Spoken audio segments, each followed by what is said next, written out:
Nini ngay gayon, pasalamat kita sa Ginoo kay from time to time makabasa kita o makapamalandong sa buhing pulong sa Dios.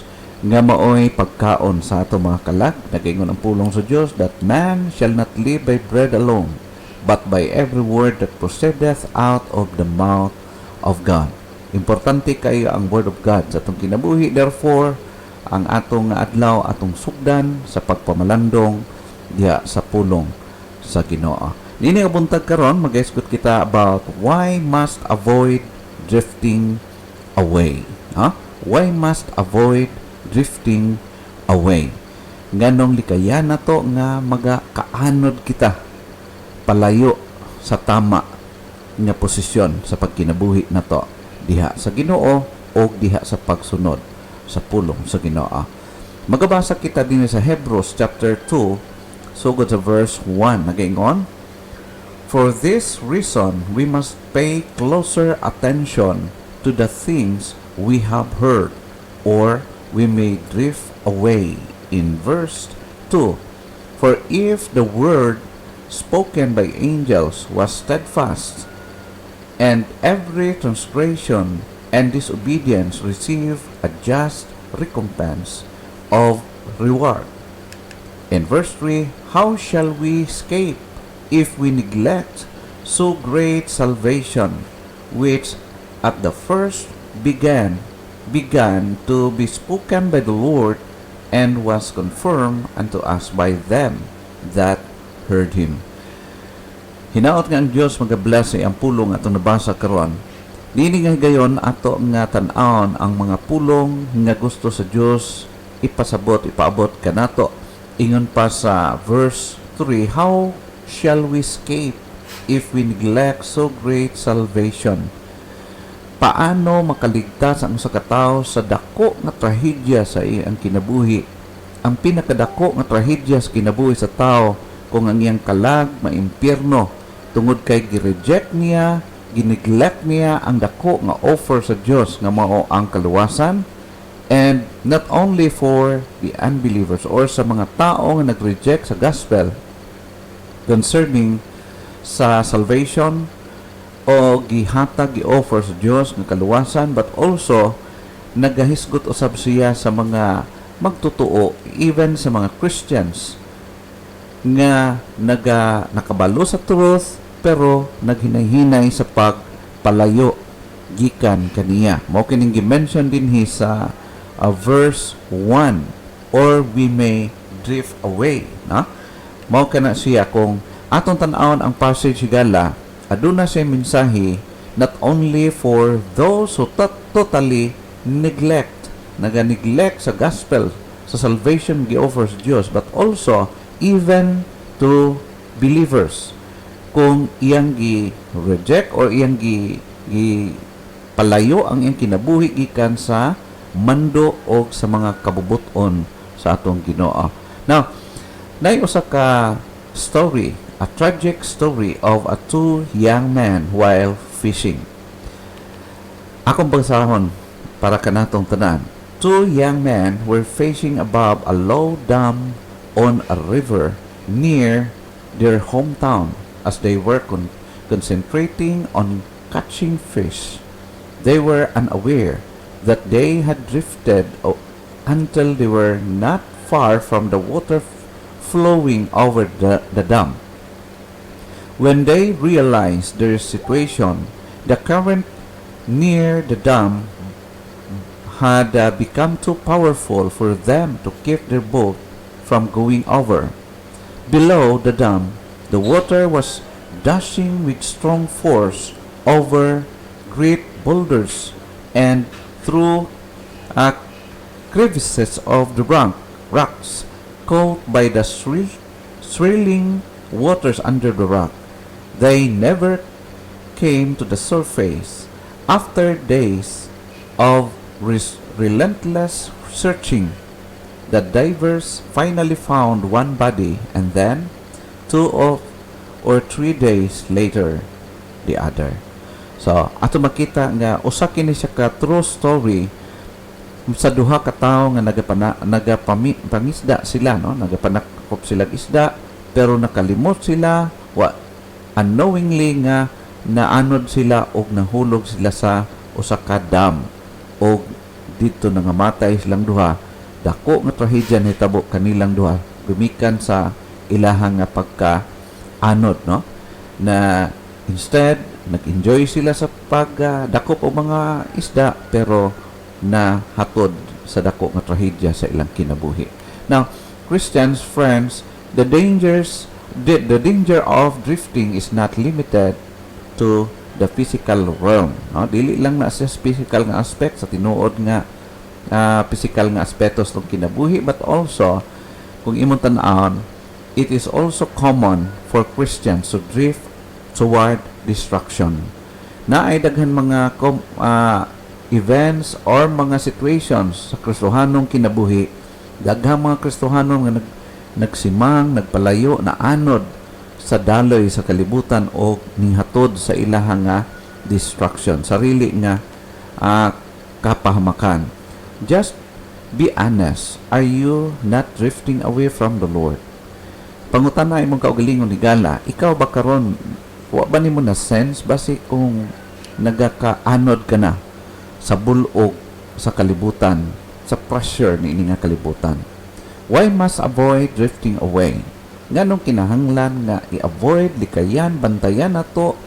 We should be sensitive enough basi kung kita nagaynahinay na pagpalayo diha sa kamatuoran, nagpalayo kita diha sa kamot sa Ginoo. Adunay mga butang nga kinahanglan nato masabtan, mahibaluan about drifting, no? What should we know about drifting? Naay mga pipila ka butang. Una, drifting requires no effort. Kanang pagpaanod sa daloy sa kalibutan, sa bulog o sa force, sa pressure sa kalibutan, ang pag-uban ni ini nga pressure, wala na kinahanglan na ang effort. Wala na resistance, no? Drifting requires no effort. Just stop oaring or tacking against the wind and a boater will begin to drift, no? Simple lang. Ay, wa kay himuon. Padala ka na lang sa daloy.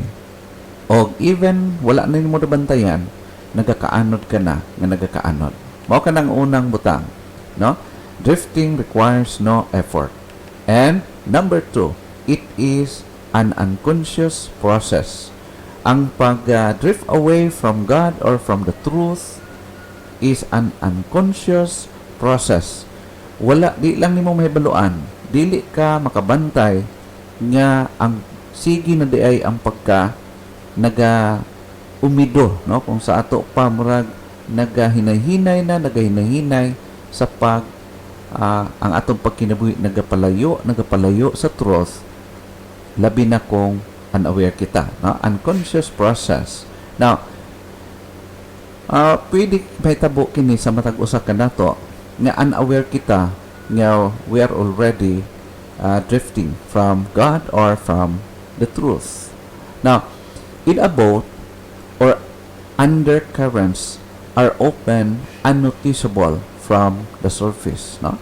So pag nag-enjoy ka sama sa mga mananagat, wa sila kabantay nga sa sige silang pangdakop og isda, nag-enjoy sila sa ilahang mga ginahimo, pero wa sila kabantay nga ang ila daeng nga gisakyan ang boat di ay is sa ilalom ni ini kusog ang current og hinahinay silang nagkaanod, even ang mga tao wala makabalo ni ini.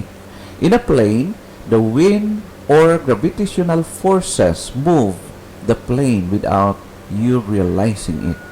Kung magsakay kag airplane, pag naanak ka dito sa pinakaibabaw, wa ka kabantay, di na ganit nimo halos mabantayan nga nagalihok or naga-move ang airplane. But makita nato nga ma-realize nato nga niabot ka sa imong destiny, no? So even without realizing it. Now, many individual Christians today have slowly drifted themselves away from the Bible and then from God. Daghan kini mga panahon nagakitabo na ay mga Kristohanon nga sa permero aktibo kaayo, grabe ang passion sa pagbasa sa Word of God, pag-participate sa bulaton sa Ginoo, Grabe iyang teachability, grabe iyang ang eagerness niya toward the ministry or toward God's Word. But little by little, nag-drift away siya, nagapalayo siya o nagahinay-hinay, nawala iyang gugma sa Diyos, nawala iyang gana sa pagbasag Bible, di na siya ganahan mag-ampo, hinay-hinay, until such time, totally reject niya ang Ginoo at the same time ang iyang mga pulong. No? Mao kana siyang ikaduhang truth or kamatuoran nga dapat ito masabdan kung maingon ta og drift naga-experience kita ni ining ginatawag pagpalayo, pagpaanod, drifting away from God and from the truth. Drifting requires no effort, and number 2, it is an unconscious process, and number 3, drifting is always downstream, no? Ang iyang direction always siya paanod jud siya og nagapaubos. Walay naanod padung sa itaas, no? Downstream ang iyang daloy, ang pagpadulong niya, no? Faithfulness to the Lord is like offering upstream, no? Kung ang pagpangalagad, pagkamatinumanon sa Ginoo always nagapataas, nagapa-elevate sa Christian life, sa Christian growth, o sa aspeto sa pagkinabuhi sa Kristohanon, baliktad ni ana ang pag-drift away gikan sa Ginoo. We must constantly be adding to your faith, no? Kinahanglan atong pagtuo magadugang. Mao na ingon sa 2 Peter chapter 1 verse 5, and beside this, giving all diligence, add to your faith virtue, and to virtue knowledge. Ato makita ang pulong add, no? Dapat naga-improve, nagadugang, naga-improve ang atong pakigrelasyon, atong fellowship, atong gugma, o ang atong eagerness diya sa Ginoo, instead of drifting away. Ingon sa verse 18 sa 2 Peter chapter 3, but grow in grace and in the knowledge of our Lord and Savior Jesus Christ. To Him be glory both now and forever. Amen. No? So ato makita din ang challenge ni Apostle Peter.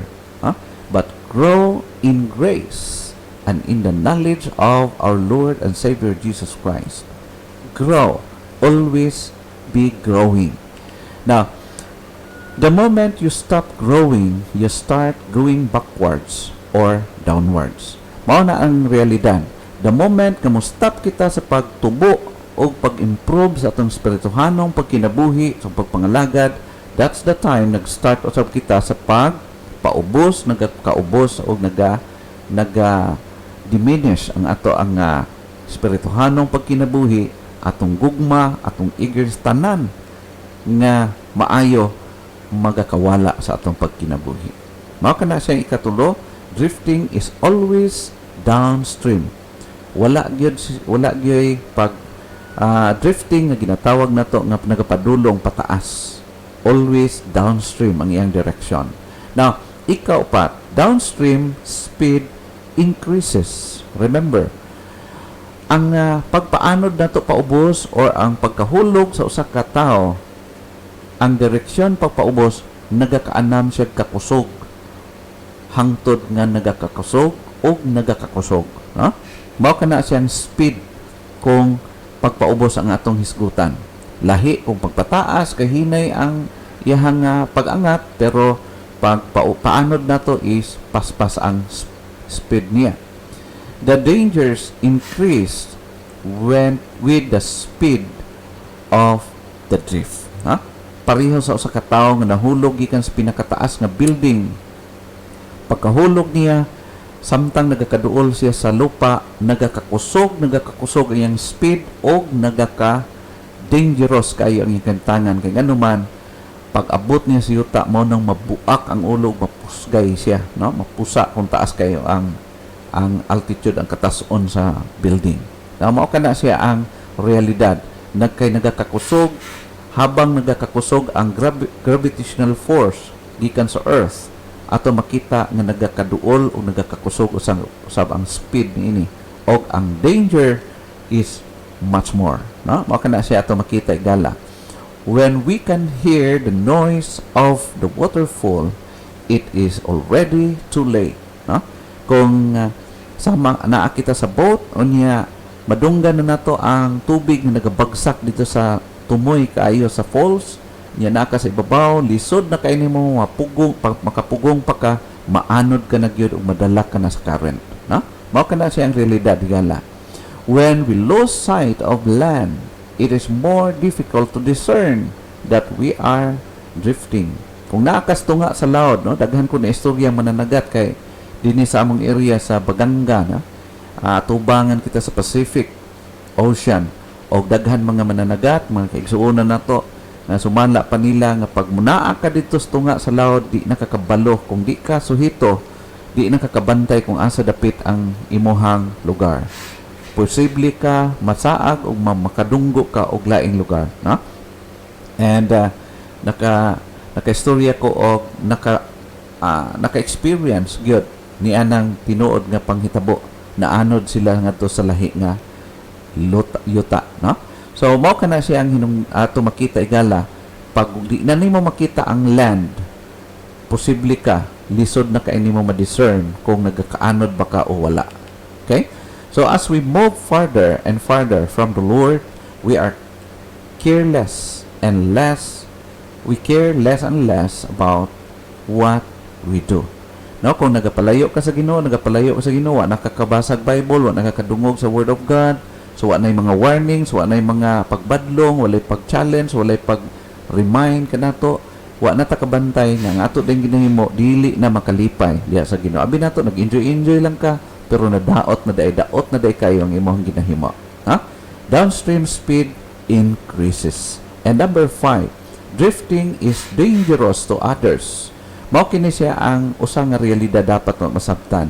Kung nagapaanod kita sa daloy sa kalibutan, ang ato nga ginahimo, gi-allow na to nga na mag-drift away kita from God and from the truth. It causes dangers also sa mga tao nga nasa palibot. It is dangerous to others also. Now, sama sa usa ka barko, no? A ship just drifting is a hazard to all other vessels at sea. Now, kung ang usa ka barko ma-lose control siya o nagakaanod siya, wa siya nakabutang siya nga angkla, posible makadamage siya o lahi pa nga mga vessels diya sa kadagatan. So, ingon ana ang kantangan ni Gala. Kung imong tan-aw ni Gala, ang atong pagkinabuhi sama ni ini.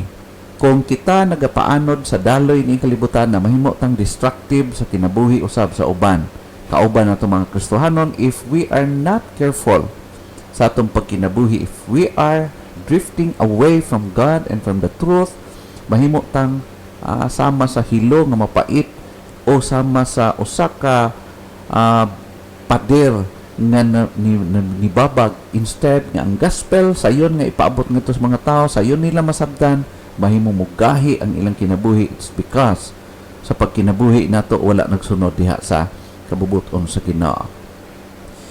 Parents who are just drifting will soon lose golden opportunities to teach their children. Kung ang mga ginikanan nagpabadlong diha sa buluhaton sa Ginoo, nagpabadlong diha sa pulong sa Dios, ning sukwahi, ning rebilde siya sa pulong sa Ginoo, ang mahitabo nga resulta is dili na siya paminawon sa iyang mga anak once nga siya mamadlong. Kay nga naman, nakita man sa ilang mga anak na mas guba pa o mas pangit pa ang iyang kinabuhi compared sa mga tao nga wala kailag Dios. Busa, brothers and sisters in Christ, be serious on this matter.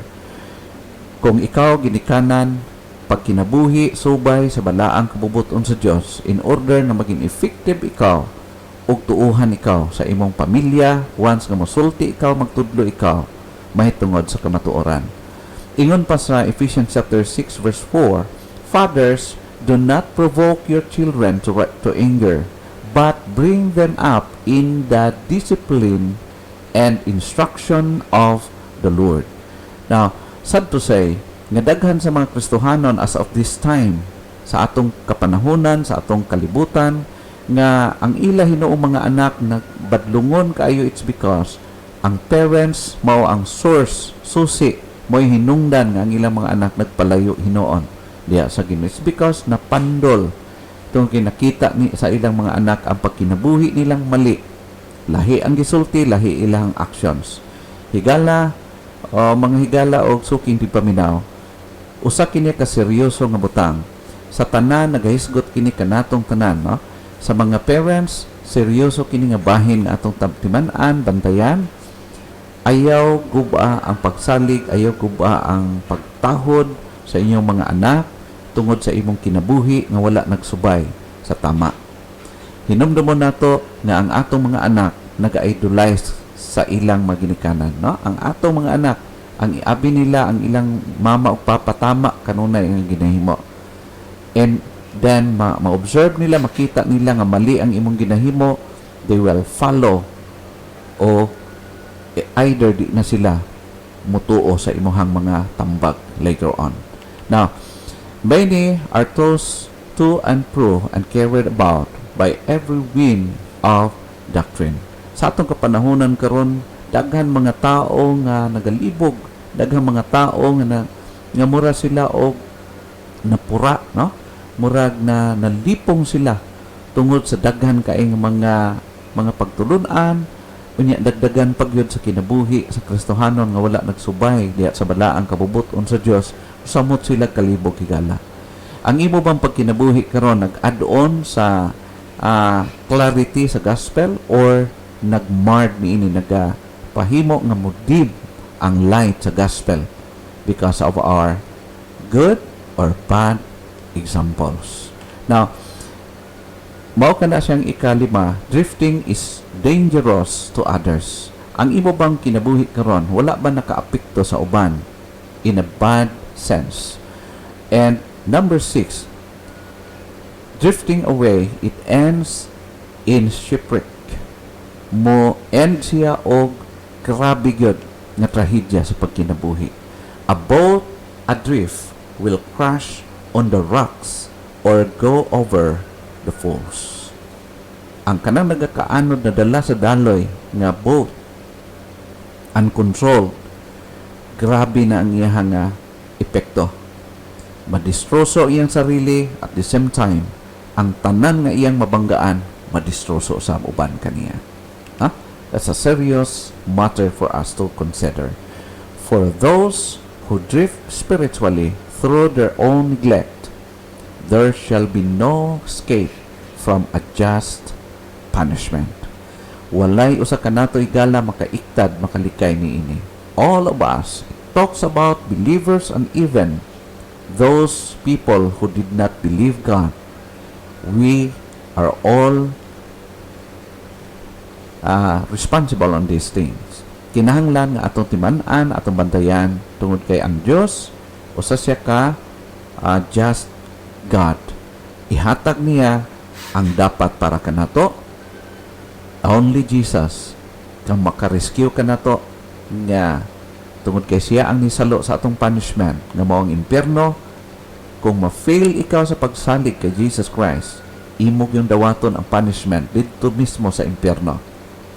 Kung Kristohanon ka, nagtuo ka kang Kristo nga manluluwas nimo, na-submit nimo, na-commit nimo imong kinabuhi kay Kristo, if you are truly saved, then nag-drift away ikaw, nagpalayo ka sa Ginoo. Remember, God is a just God and you will be punished according to your sinful act.